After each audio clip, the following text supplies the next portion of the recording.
नमस्कार मंडळी, आपलं स्वागत आहे जे ब्लॉग्समध्ये. तर आज आपण चाललो आहे एका प्रसिद्ध अशा ठिकाणी मंदिर स्थळाला भेट देण्यासाठी. तर चला सुरुवात करूया. त्यासाठी आपण सर्वात आधी आपल्या गाडीमध्ये पेट्रोल टाकून घेतलेलं आहे. पेट्रोल वगैरे टाकल्याच्या नंतर आम्ही आता निघालेलो आहे मंदिराकडे. ते मंदिर अंबरनाथ कल्याण येथे लोकेटेड आहे. सगळ्यात प्राचीन असं मंदिर ते आहे. आपल्या प्रवासाला सुरुवात झालेली आहे, आपण जाऊया. तर मंदिराच्या इथे पोहोचल्यानंतर आम्ही थोडासा ज्यूस पिला. घसा कोरडा पडला होता, थोडासा ज्यूस वगैरे पिला आम्ही. आणि तिथून आम्ही आता मंदिराच्या दिशेने चाललेलो आहे.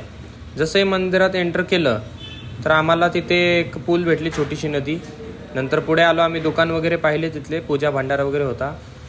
डाव्या हाताने आम्ही आतमध्ये शिरलो आणि तिथून आपल्याला जाण्यासाठी रस्ता भेटला.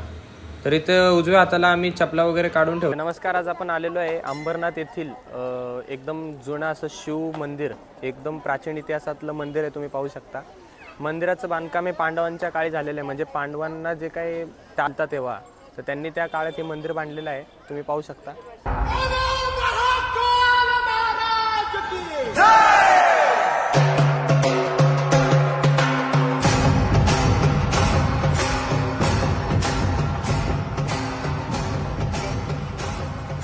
पाहू शकता तुम्ही मंदिर खूप सुंदररित्या असं त्याचं बांधकाम केलेलं आहे. आज हजारो वर्ष जरी झाले तरी मंदिराला कुठेही कसलाही तडा न जाता मंदिर जसं बांधलं होतं तसंच या ठिकाणी उभं केलेलं आहे मंदिर हे. मंदिराची रेखाकृती, मंदिराचं बांधकाम, मंदिराची शैल्यकला तुम्ही सगळं पाहू शकता एकदम व्यवस्थितरित्या.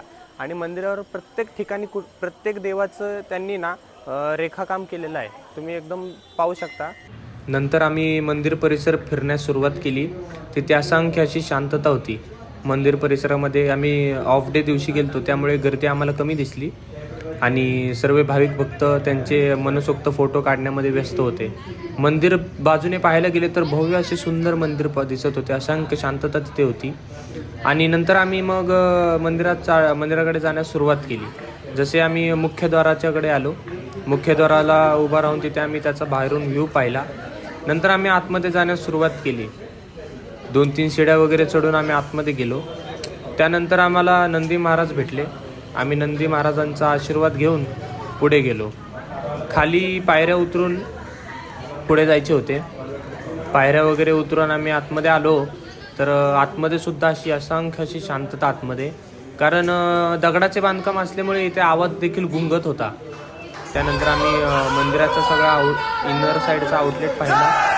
आणि इथे मुख्यतः फोटो वगैरे काढण्यास इथं सक्त मनाई आहे. पण आपल्या भक्तांसाठी आपण आतमध्ये शूट वगैरे केलं. महाराजांची शिवलिंग असं आम्ही मस्त दर्शन घेतलं आणि आम्ही पुढे निघालो. तर पुढे आम्हाला गणपती बाप्पांचं छोटंसं मंदिर भेटलं. मंदिराच्या पण आम्ही पाया वगैरे पडण्यास सुरुवात केली.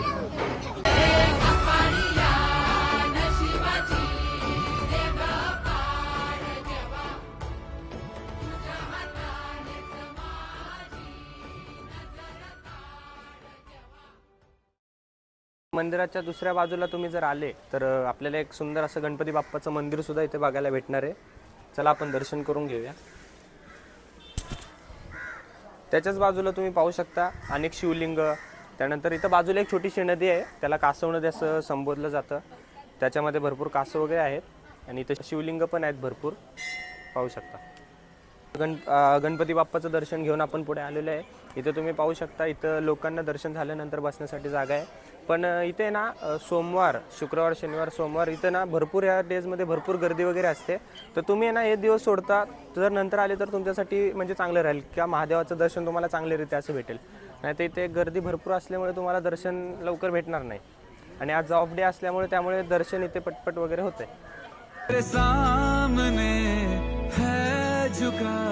मेरे सर पे हाथ रख तेरा, नमो नमो शंकरा, भोले राम शंकरा, जय लोकनाथ शंभो शिवाय शंकरा. तर तुम्ही हे बघू शकता, हे 5 पिलर आहेत. जे मंदिर हे प्राचीन आहे. हे 5 पांडवांनी जे मंदिर बांधलेले आहे, तर इथं तुम्ही बघू शकता हे 5 पिलर हे त्यांचंच बांधलेले एक, त्यांनी आपण प्रूफ म्हणू शकतो की बाबा आम्हीच बांधले म्हणून असं. तर त्याचे हे 5 पिलर पण त्यांनी दाखवलेले आहेत, तुम्ही बघू शकता.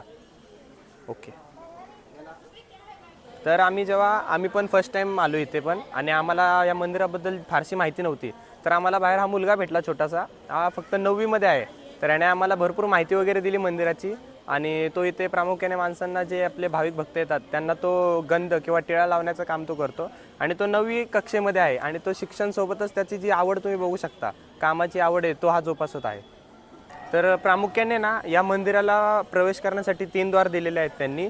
एक ह्या साईडला आहे, एक मागच्या साईडला आम्ही जिथे उभा आहे तुम्ही पाहू शकता, या मागच्या साईडला एक आहे आणि त्याच्याही पलीकडे एक. म्हणजे असे टोटल या मंदिराला 3 द्वार त्यांनी दिलेले आहेत. असे म्हणजे त्या काळची रचना की भक्तांना येण्या जाण्यासाठी त्यांनी पण पूर्ण सोय करून ठेवलेली आहे. इथे एक द्वार आहे, मागे एक द्वार आहे आणि त्या साईडला एक द्वार आहे, तुम्ही बघू शकता. नक्की एकदा आल्यावर एकदा नक्की व्हिजिट करा. तर हे मंदिर तुम्ही एकदम जवळून पाहू शकता. आज हजारो वर्ष झालं तर हे मंदिर जसा उभा होतं तसंच ते मंदिर उभं आहे ना. त्याच्या कुठल्याही दगडाला तडा गेलाय ना त्याच्या कुठल्याही, म्हणजे जे तुम्ही पूर्वीच्या काळचं बांधकाम तुम्ही पाहू शकता. आजकाल आपण साधी बिल्डिंग जरी उभा केली तरी ती 10 वर्षांमध्ये पडून जाते, पण हे जे प्राचीन मंदिर आहे इथे या मंदिराचं तुम्ही बांधकाम सुद्धा एकदम व्यवस्थितरित्या, इथे जर तुम्ही स्वतः याल, जेव्हा कधी याल तुम्ही या शिव प्राचीन मंदिरामध्ये, तेव्हा तुम्ही इथलं बांधकाम नक्कीच बघून जा. कारण इथलं स्पेशालिटी म्हणजे या बांधकामाचे जे दगड आहेत तुम्ही ते दगडसुद्धा पाहू शकता. भरीव रेखाकाम असं त्यांनी केलेलं आहे पूर्वी पांडवांनी. आणि नक्कीच मंदिराचं शैल्यकला असेल, मंदिरावरील तर आपल्या हिंदू धर्माचा जो ध्वज आहे,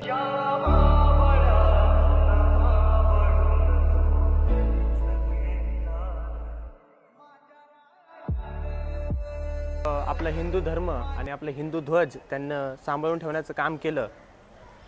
तर आता आमचं दर्शन वगैरे एकदम सुंदर अशा रीतीने झालेलं आहे. तुम्ही पण नक्की या इथे एकदा आणि भेट द्या. तर तुम्हाला व्हिडिओ वगैरे आवडला असेल तर लाईक करा आणि सबस्क्राईब करायला अजिबात विसरू नका. धन्यवाद.